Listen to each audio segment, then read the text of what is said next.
Newspack channel kwali wabale kubanti oje kumiddeko mangi genkuletedde akatubeere nga ate tugatandikira osoko obeerenga video eno ogimpera like kwessa n'okusubscribinga tusookere mu lutalo lwa Lily Puzzle kwessa ne Tamale Mirundi Junior oba tutandikire wa 10. Katusoke tutandikire wa 10 munange avuddeyo ne yeetondera Spice Diana ekibuuzo kiri nti asonyiyibwe oba nedda ku bigambo ebingi byazzenga munange atokomoka n'ayogera ku Spice Diana kyaddaaki munange yalabye ensobize n'alyoka asaba Spice Diana abeerenga amusonyiwa akatambika kano ndi wano nze 10 teryankase nfukamidde ku magulu gange kyonna kyekiri netondera Spice Diana wonna musobya wonna nsaba nsonyiwe anzaale anfuula omwana Spice Diana nze 10 sikyukangako nsonyiwa abantu be baŋŋamba ebigambo kati nange obutayiiya nembigenderako nenkuvuma Diana nsonyiwa njagala tukolagane njagala ontwale mu maaso kubanga mayinga ndi naawe mu bulamu sigenda kusemba sigenda kukaaba ekyo kikaze ekyansibya ekikuweereza message twawukane njagala okiswaze kuba kyo tekirina lugendo kiriwo okubuukira abaana b'abantu kuvuma abaana b'abantu Diana nsonyiwa manager lodge nsonyiwa source management munsonyiwe Spice Gadgets munsonyiwe oba mumpa kibonerezo kugenda kulima kubo kuveeri paka wa Diana nja kulirima omukwano gwaffe gwali gukuze nga ngamba nzaani mukwano gwa Diana atuuza ne mu Range Rover balina bwe bantutte ne neekyanga kumbe ndiko mizimu bannange saalinze naliko mizimu era nsaba tegiddanga mu bulamu bwange mizimu egyandiko ne munkozesa byonna bye nakola ku Diana tebuddanga mu bulamu bwange fire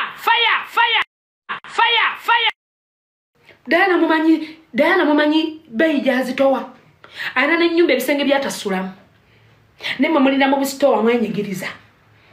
Nema mulaba Diana bunga bwankoze obubi. Ngabo yali akola bulungi temwangamba nti awo yakoze bulungi. Diana ndi ku live eno akasalamu wana kasalemu nsaba Diana nsonyiwe. Nsaba family ye nsonyiwe. Nsaba bafani zibo kubanga nze ndi mu Spice Gadgets. I'm a chairman from Spice Gadgets. Nzobula kwange bijja tedera nga ndina Diana. Namukama yagamba tusonyiwa asonyiwa abategedde ensobi zaabwe Spice ensobi yange ngitegedde nkusaba nsonyiwe Yes, kiriza tubeere nga ate tugendako mu lutalo lwa Lily Puzzle kw'ossa ne Tamale Mirundi Junior ne Balista Timo okitegeera nno mukwano ne Bruno K olutalo luno nno mwaluli kati kye tugenda okukola ngenda kubanga nkuwa ku Lily Puzzle ate wenkuwa ku Tamale Mirundi Junior Lily Puzzle alangidde Tamale Mirundi Junior amulangidde nga taata we yafanga talina mugaso kaneme kwogera bingi katubeere nga ate atukuwa Tamale Mirundi Junior versus munange Lily Puzzle gwani gwogamba nti nze ndi tiimu eno naye sooka omaleyo katambi kano twagala okugasa kitaawo teyalina mugaso mu ggwanga lino yakola ensobi nnyingi tereeza ensobi za kitaawo Obero omwana omulungi ali useful to society because your dad was a useful idiot to society who used by government and dumped by government for government benefits. You getting me? You getting my point? Hata stera kwogera luzungu.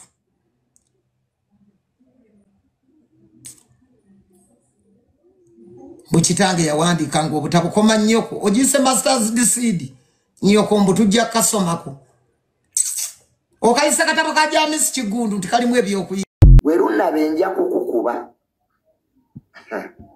igwe yasamirira nja kugolola oyinza okuba bali basalumu obamanyira bantambi bakasuko oyinza okuba obamanyira sinze mbonkotomedde kasuku guntumirangani sirani bundi wanosaasira maama olinga amatako kati nakuvumya ogenda kola woki stop faking life omanyi mu faking nnyo obulamu nze njogerera mu kisenge kyange ku buliri bwange njagala onkolerero live emu toyina nawe osobola kutegeka bantu ne batuula buli lwe twakoleranga pate nga tulina kupangisa nyumba ekyanja sati out Bruno Koli wakabi Shalom munjulire buli lwe twakoleranga akavubuka ko pate nga tekaina nawe katutuuza nga tukatwaleyo kyanja ne tusasula apartment twasasulanga wali ekyanja wali wao ka petrol station yao kukyambuka hawo wetukolera interview we twakutegekera akabaka twafuna sente nga tukubuuza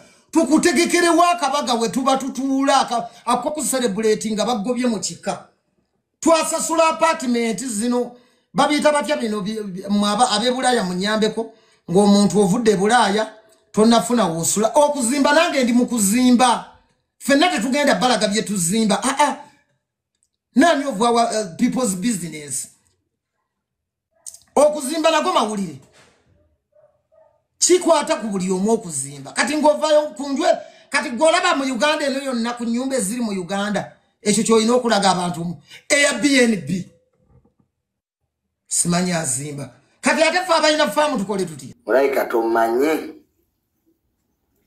oluzandi bali bantambi ba Shalom nokarabanga kepanka nokatunuulira zino sinagala kuvuma ubeera okulayivu ne weeyogeza kati gw'otiisatiise gwe liri pazo bunatuma kasuku bwakugamba onveeko kasuku osituma waaki lwaki tojja gyendi oba ozitowa liri pazo nsanga wendi tomanyi wembeera lekeraawo totuma kasuku nze kennyini nkwesobolera okukuba nsobola n'okulumba weweera n'enkukuba awo yafanga enkeera nkudi abantu balinga bagamba tukuwonye gendera ddala weeraba bakuteekera omuttaka tugende mu nkudi kitaawo awummule mirembe bwe kyali abagoberera ebyafaayo mu ddemu okumanya kitaawo tiyali waakabi lwafa enkeera yali nkudi abantu balinga abeekulisa kumakya abantu emitwalo ebiri Abitex jangu wano onjulire emitwalo ebiri kwero bichi tewali gwe bwosalawo okutwambala tukwambala mu mbeera yonna gye tuba tuwagala oba yakuzalawa ebiruma kitaawo lwafa abantu balinga abeekulisa nti tukuwonye baakeera mu nkudi kumakya oddangayo nno ate sinnaba nkyalimu akaseka mujjukire bannamawulire baŋŋamba owaye twanguwa tumaliriza okavalinga eno tujja tetulina kumisinga moment ne muzagenda okuwira ku 11 nga buli munnamawulire ali kwero biiki abantu bagamba ate kati ebyo bigenda kutaataaganya enkudi tekyalobera bantu kera kwero biiki nozootegedde nti lundabe wakabi ate n'okuziika saaziika sajja ate ne ssente n'enkuwa miliyoni 11 ng'otegeka okusaba kwa kitaawo ekyengera 11 ogende mutegeka omukolo enkuwa ssente ne mugenda ne mutegeka era sajja ganda ongulira abayaaye nga bw'ogambye nze wendi tonsonyiwa niri pazo nja kukukuba n'ogwo omuniongo fotole nja kukukuba nkuzeemu n'amagezi nze nno g'omanyira nga ndi mulalu nga nasazeewo ddigwa ate nno sinnaligwa ono si ye juniya gwe buuzaako juniya ng'atabuse buuzaako abammanyi ogaye ti wamma omusajja oyo yeeyisa atya nga zivuddeko tonkuulako waya nze bino by'olimu byenjagalira ddala byensobola byondeetamu byensobola byemmanyi kati liri pazo nkubuulira abantiisatiisa mu ggwanga lino gwe toliimu Little Pazo ne Bruno K, you are failures in the music industry. Lete ino mali damu kuba luyimba lutuba natete. yadde ekazo. Olutalo lwa Bruno Kekwasa ne Frank Ntambi si lwa kuzikiza kati. Olutalo luno ndowooza babadde nga beeyisaako naye nga babadde tebeeyagala wadde munnange Frank Ntambi yavuddeyo nalyoka agamba nti ennyimba za Bruno K busimaya tezisala wa atukuwa akatambi. Before we go, what's your favorite song by Bruno K? Bruno K? Yes. Bruno K music is tava chanja tatu akoma wali kufuele kisao tatu okay no so someone who is watching NTV in Gulu that won't understand. I swear music akoma okusutula garden zao wazanyira kapira kati even if I'll tell you. Okay, katuberenga tweyongerayo katusokereko ewa Calvin Kayanja. Calvin Kayanja munnange avuddeyo ku nsonga za Diamond Platinum. Ensonga nno munnange tezinazikira buli omu ayogera chiche. Katuberenga tukwa Calvin Kayanja. Nemukwata sente ziri mu billions nemuziwa omuyimbi we Tanzania ajjo analonkinge mwanyi ya Uganda. Nga Tanzania etuse ku achievements nyingi nga East Africa Standard Gauge rejwe yayitako ku muyimbi yenna okuva mu nsendalo okugibustinga. Lwaki sente z'abannansi tezibagasa? Yani yabagamba nti abayimbi be balina okuyigiriza abantu obuwoomi bw'emmwanyi nabawa amagezi ne mbagamba bwe muba mwagala buli Munnayuganda ategeera obulungi n'obuwoomi bw'emmwanyi mufune bu coffee machines mubuteke ku stations mubuteke mu malwaliro mubuteke mu masomero mubuteke ku police stations. Buli Munnayuganda ali mu ddwaliro bali ya government oba bali ya private nga asobola okwaccessinga ka chai aka coffee. Kimala Omunnayuganda oyo okutegeera obuwoomi bw'emmwanyi naye n'ayagala agiguleko aginyweko waka.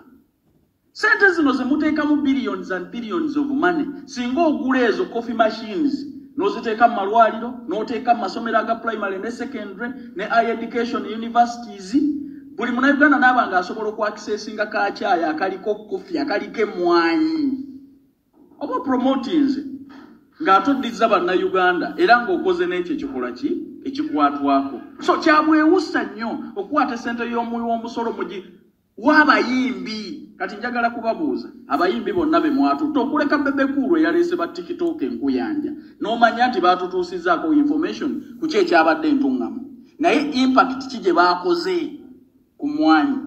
Waliwo ayinza okunywa emmwanyi olw'omuyimbi abazze okudansinga obudansinzi ne bavaawo ne beddirayo ne bagenda n'omusimbi omuyitirivu. So muvaliwinge sente y'omuwi w'omusolo mulimu bye mukola aba gavumenti yaffe naye nga bituswaza. Ku enkonomi gye mulaba ku bavubuka abagezaako okubeera innovative ne creative lwaki temwabagamba bayiyeeyo busikiti oba ennyimba oba emizannyo egipromotinga ekyo kye mwagala bakole ne mubawa ku sente zino ne tudda tutyeeka tugamba abaana baffe ndi ku gavumenti nga bwe mugiraba yaleese wano mu Tanzania nemuwe sente mpitirivu nemufunira ne private jet nemukoza amalala byonna ebyo ng'apromotinga mmwanyi gy'ataayogedde nako. Bannange mulekeraawo tuswaza mulekeraawo okukola ebintu bye tutasobola ku defendinga gavumenti twagiyingira tujagala naye mukolere ku bantu. Bwetweyongera munange nga tukyali mu lutalo lwa Diamond Platinum, Sheila Gashumba naye yaluyingiddemu. Yavuddeyo n'alyoka agamba nti no mu Uganda tetulinawo muyimbi yenkana Diamond Platinum. Bw'ati bwe yavuddeyo n'abeera ng'agamba nga oli mu kulaba screenshot eyo. N'alyoka agamba nti bwe tugenda ku branding mu Uganda ba artist tebaliyo be brandinze nga Diamond. N'alyoka avaayo n'alyoka agamba nti bwe tugenda ku performance style ebyo byonna omugayo oyo akyasingira ddala. Okitegeera kale screenshot yeyo gy'oli mu kuba nti nolaba n'alyoka agamba nti no bannange aba musicians oba aba artists be Uganda bakkirize nti n'abantu abamu batusingira wala okusinga okuba nti no munnange tubalwanyisa. Bwatyo n'abeera ng'asayininga out. Nezireeta Judith Hard munnange yavuddeyo n'alyoka agamba nti abantu abamu banyuma basirise.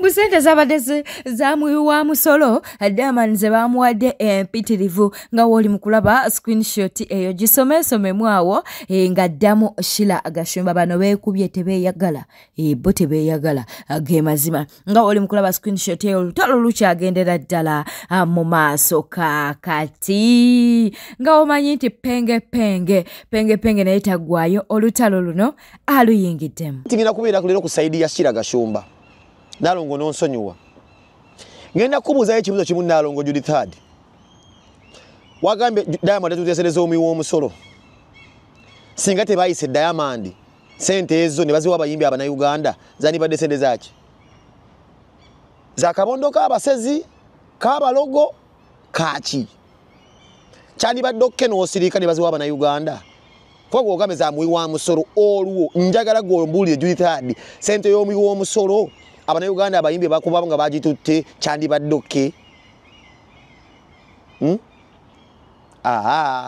mama abaana olimba abayimbi industry yagwadda abayimbi bakyasinza okuba abalayisi abayimbi enjala ebaluma tibalina mazzi gatawaaza abayimbi bawunya obusolo abayimbi bawunya obumwa abayimbi balina n'oluumu nze ensi bambala bino bulaaje bajja omuyimbi najjanga awunya kattanyenje Zinembwa nyaku tete zimanyi nnaku yazo. Subscribinga likinga lekawo bakabwawo mu comment section ya mawulire goncha ina mayitirivu ndi mukweroboza bweroboza atenga gonna nino gakuwa nakugamba nti ffe tukukunganyiriza mawulire agatambuzibwa ku mutimbagano ne tubeeranga tugakuleetera munanga abanupu balina kye basazeewo ku nsonga za Nalukoola Jjukirono yajiddwa mu parliament era nga bagamba nti akalulu kaddibwemu ate ne bagamba bwe baba basobola okujulira kakati Nalukoola nnyonnyola ekibiina kye kyasazeewo katubeere nga tukwa akatambi kano gwe owagira ekyasaliddwawo ekibiina oba nedda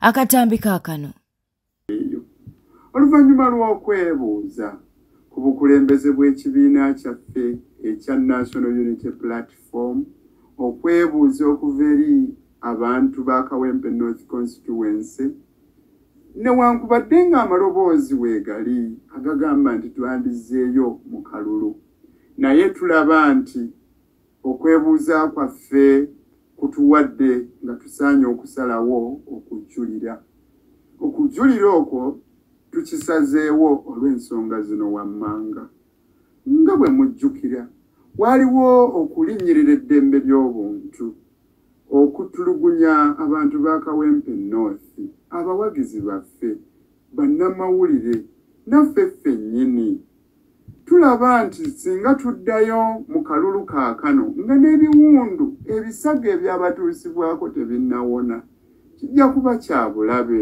gye bali ekyokubiri tulaba nti kooti eyasazeewo ye High Court naye ng'abakkiririza mu nfuga ey'amateeka tulowooza nti kyalibadde kirungi okumalayo emitendera ne tuwakanya ensala eyo twandifuna ebirungi mu kooti ejulirwamu nga bisazaamu ekyo ekyakolebwa omulamuzi Namanya.